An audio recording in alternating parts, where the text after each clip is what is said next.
Hi, I'm Jonathan Martin in Hollywood, where excitement is building for the Oscars. We'll have that story for you in a minute. USC alumni are among the nominees for this year's Academy Awards, their films and journeys after graduation just ahead. And we find out how a musical instrument repair shop became the focus of an Oscar-nominated documentary.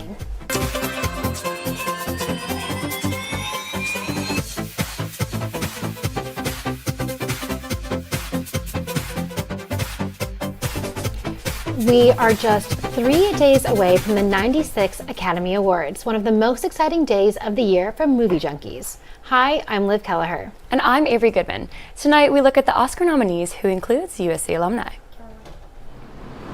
We begin with reporter Jonathan Martin, who joins us live from Hollywood. Jonathan, how are you? I'm good, guys. Hope everyone is good. I'm Jonathan Martin. I'm on the corner of Hollywood and Highland, and rain or shine, it doesn't matter because Hollywood is a tourist hotspot. But there's even more buzz with the red carpet about to roll out for the Oscars on Sunday. Even with street and sidewalk closures, Hollywood Boulevard is full of tourists eager to catch a glimpse of a star or famous landmark. Others come to pursue their own dreams. A rapper dressed in a beekeeper outfit and a Russian mime are just a few characters joining in the Oscar excitement. That's awesome. I think it's cool. It's like the closest I've ever been to it, you know, where it's like when I watched it from Boston like years ago, I never felt like tangible or close, you know, and now I see people on their Instagram stories there, that people I met out here and stuff like that. I came to Los Angeles to pursue my dreams, and the fact that I am like close to this legendary place for this legendary occasion, it just makes me feel happy and proud.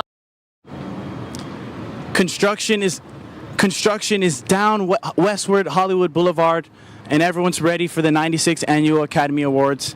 I'm Jonathan Martin. Back to you guys in the studio. Thanks, Jonathan. The 96th Annual Academy Awards will take place on Sunday, March 10th from 4 p.m. Pacific Time in LA's Dolby Theater. The following are the nominees for Best Actor in a Leading Role, Best Actress in a Leading Role, and Best Directing and Best Picture. The nominees for Best Actor in a Leading Role are Bradley Cooper for his performance in Maestro, Colman Domingo for his role in Rustin, Paul Giamatti for The Holdovers, Cillian Murphy for Oppenheimer, and Jeffrey Wright for American Fiction. The nominees for Best Actress in a Leading Role are Annette Bening for her role in Nyad, Lily Gladstone for her performance in Killers of the Flower Moon, Sandra Hüller for Anatomy of a Fall, Carey Mulligan for Maestro, and Emma Stone for Poor Things. The nominees for Best Director are Justine Triet for Anatomy of a Fall, Martin Scorsese for Killers of the Flower Moon, Christopher Nolan for Oppenheimer, Yorgos Lanthimos for Poor Things, and Jonathan Glazer for Zone of Interest. The 10 nominees for Best Picture are American Fiction, The Holdovers, Barbie, Anatomy of a Fall, Maestro, Killers of the Flower Moon, Past Lives, Oppenheimer, and the final 2 Best Picture nominees are Poor Things and The Zone of Interest. Every year, the Oscars bring more opportunities for actors and filmmakers to set new records. This year, some actors of color broke new barriers. Others broke records for the number of Oscar nominees. Among the records broken this year, Lily Gladstone became the first Native American woman nominated for Best Actress for her role in Killers of the Flower Moon. Martin Scorsese broke the record for number of Best Director nominations for his work on the same film. Jeffrey Wright and Sterling K. Brown became the first Black actors nominated in the Best Lead Actor and Best Supporting Actor categories for the same film. The Academy of Motion Pictures is overwhelmingly male and white, but since the Oscars So White movement several years ago, there has been some improvement. 9 years ago, the hashtag #OscarsSoWhite was born as a result of the lack of diversity in Hollywood. Activist April Rain started the social media movement to critique the Academy's long history of being overwhelmingly white and male. Many students feel that changes are necessary. I think they're like defining excellence a certain way. Like if the only people that are being nominated are white males, that's kind of, once again, like streamlining or, for lack of better words, like perpetuating the idea that like excellence or in film or what makes a good actor is to be a white male. There's only like 5 movies which get selected for the best foreign film, and there's so many languages outside of English, and there's so many good movies that get released throughout the year. So I think they should probably try to expand it. A study by the Annenberg Inclusion Initiative found that in the 8 years leading up to the movement, just 8% of Oscar nominees were people of color. In 2024, that number has risen to 20%. Still, in the Academy's 96-year history, just 6% were from underrepresented racial and ethnic groups, and 17% were women. It impacts them tremendously. It increases the enthusiasm for different audiences to go to the theaters and see themselves represented on screen. So it's super important. While there is still work to be done, there is no doubt that the movement has had a profound impact. Both Hollywood and the Academy have made large-scale changes to their culture and policies as a result of the campaign. In 2020, the Academy announced its new member class was 45% women, 36% underrepresented racial and ethnic groups, and 49% international. In 2022, the Academy announced a requirement of representation and inclusion standards for films to qualify for the 2024 awards. The Oscars still have a long way to go to make sure everyone can see themselves as winners, but it's the people who have the power to bring about change. Avery, really important reporting there. You know, there has been change in Hollywood, but is it enough? Is the Academy enough to really make viewers feel like they are seen and represented? Honestly, I think that the Oscars are just like probably the biggest award ceremony of the year, and so many people look to it. And I think without representation of everyone, people are lacking the way that they can connect to these awards and honestly probably watching them in the future. Well, thank you so much for that reporting. I mean, there are plenty of reasons to cheer for USC graduates at this Oscars ceremony. In the Best Documentary Short category, alumni of the School of Cinematic Arts graduates created 3 of the 5 nominees. Island in Between, The Last Repair Shop, and Nai Nai and Waipo are all films by SCA graduates. 2016 SCA graduate Sam Davis served as a cinematographer and producer for Nai Nai and Waipo. He met the director Sean Wang at his USC transfer orientation. 10 years later, the two joined forces to tell a story that celebrates the joy of Wang's grandmothers.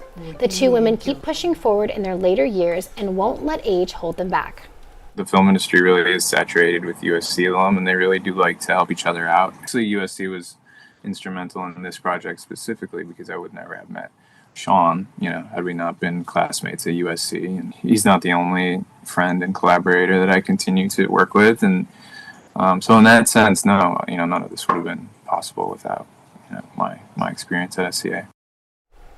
The Last Repair Shop is an Oscar-nominated documentary short about an LAUSD program that repairs students' instruments for free. We spoke with Chris Bowers, the film's co-director, producer, and co-composer, about his journey to directing, including shadowing the late Kobe Bryant. He also talked about his extensive career in scoring films and why he chose to make this movie.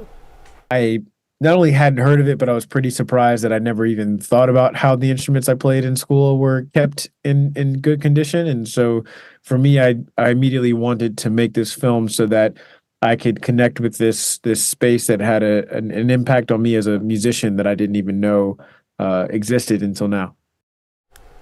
Bowers says he is excited to attend the Oscar ceremony and potentially win the award. He plans to ride there with his production crew on a school bus. Over the years, many movies have failed to win an Oscar, but lived on as cultural touchstones. Among them are Citizen Kane and Saving Private Ryan. The Academy Awards attracted controversy this year when Barbie's female director and lead actress were not recognized. The film did get a nod for Best Picture and nominees for Best Supporting Actor and Best Supporting Actress. Some cinema fans and scholars argue that Oscar nominations are not the only measure of a film's worth. That doesn't take away from the value of that project as great art, right? So I don't think it's the end all be all, and I don't think we should put too much credence into what they think. I think the real measure of achievement, was that in 17 days after its release, Barbie, Greta Gerwig's movie, made $1 billion. Well, there are a lot of films nominated for Oscars this season. To help make sense of what's worth watching and what you'd be okay to skip, we have film critic and graduate student Elise Hernke here to give us her Oscars rundown. Elise, thank you so much for being here. So let's start simple. For anyone who hasn't been keeping up with the movies this year, what is an absolute must-watch before Sunday? Yeah, so there's obviously a lot of great movies out there, and see as many as you can, but I think if you have limited time, Oppenheimer is a must. That's going to probably sweep a lot. And then I would say Holdovers is coming in close second there. I would also go ahead and watch Barbie if you haven't seen it yet, because I think that's going to be incorporated in the ceremony a lot. And then for the weirdos, Poor Things is a big hitter, and so I think that was not to miss. Well, sounds like a big lineup, great lineup of movies to watch over the next couple of days before Sunday. Let's get into some of the categories, starting with the big ones, actors in a leading role. Big names here, Cillian Murphy, Bradley Cooper, anyone else that could come in and potentially snatch the award. Yeah, so this is definitely the one where the Holdovers is going to come in. I think Paul Giamatti has a really high chance. I believe he won the Golden Globe for this category, and so that's a pretty good indicator. And I think it's really hand in hand. I am still going with Cillian, but I think he's the one. And we all love Colman Domingo. I think he's one to watch. I don't think he's going to take away the gold on this one, but I think he's up there for future projects.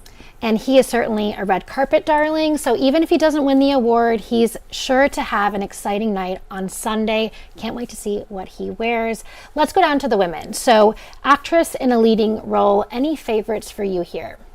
Yeah, so it's really a tie here between Lily Gladstone and Emma Stone. They've both been doing really well at the previous awards that we've seen. And I think, Lily Gladstone gave a more nuanced performance, and that would obviously be an amazing historical win. But it's hard to say. I would say that the other one to look out for is Sandra Hüller. She gave an incredible performance in Anatomy of a Fall, but also is a star in the other Oscar-nominated movie, The Zone of Interest. So she's kind of really blowing up right now. Yeah, Emma Stone, multi-time nominee, so it would be fun to see someone come in new. And of course, like you said, Lily Gladstone would be already a historic nominee, so definitely one to keep an eye on. Let's go down to supporting roles. I mean, Robert Downey Jr., is he a shoo-in? I think so. I think that he's going to be the one who takes it away. He's been doing so well throughout the award season. He's so charming. He's really put it in the time with the press junkets, and I think he's going to have, I think the biggest takeaway on that one. I don't think there's a lot of contenders that are going to sneak in. Not even Ryan Gosling's Ken? So he was the talk of the town for a while, and we all love Ryan Gosling, but I think that, I don't know if it's enough to go take home the cake on this one. But I am excited to see him perform. Yes, I'm very excited for the performance. I've never seen him sing live, so we will see. Before we close out, any, smaller categories, more nuanced categories that you're keeping an eye on that we should all kind of be excited about? Yeah, I think that for fans of Maestro, I think Maestro is going to have its biggest chance at a win in the makeup category. I think they did an amazing job with that one. I also think for Zone of Interest, that obviously has a chance at international feature, but I think that they should take away sound design. And I think for Barbie lovers, I think the best hope for a win is adapted screenplay. I think, they did an incredible job with that script, and I know it was a controversial pick with adapted versus not, but I think ultimately what they did was really unique, and I think that monologue, alone deserves a win. So I wanted to ask about America Ferrera, nominated for Best Supporting Actress for Barbie. Really, that monologue kind of stole the scene, stole the movie. Does she have a chance there of snatching her first Oscar? I don't know if it's going to be enough to beat the competition in that one, but I am glad to see her getting all of this attention right now. And obviously that was an incredible a performance of that moment that really made the movie. Well, Elise, thank you so much to be here. So much great insight. We can't wait to see what happens on Sunday, and we will check back in with you after the show and see if you were correct with your predictions. Sounds good. Thanks for having me. Well, another notable alumnus is coming back to campus. John Chu has made his mark in Hollywood as a visionary filmmaker. He'll be sharing his years of experience with USC students at USC's 2024 commencement speaker.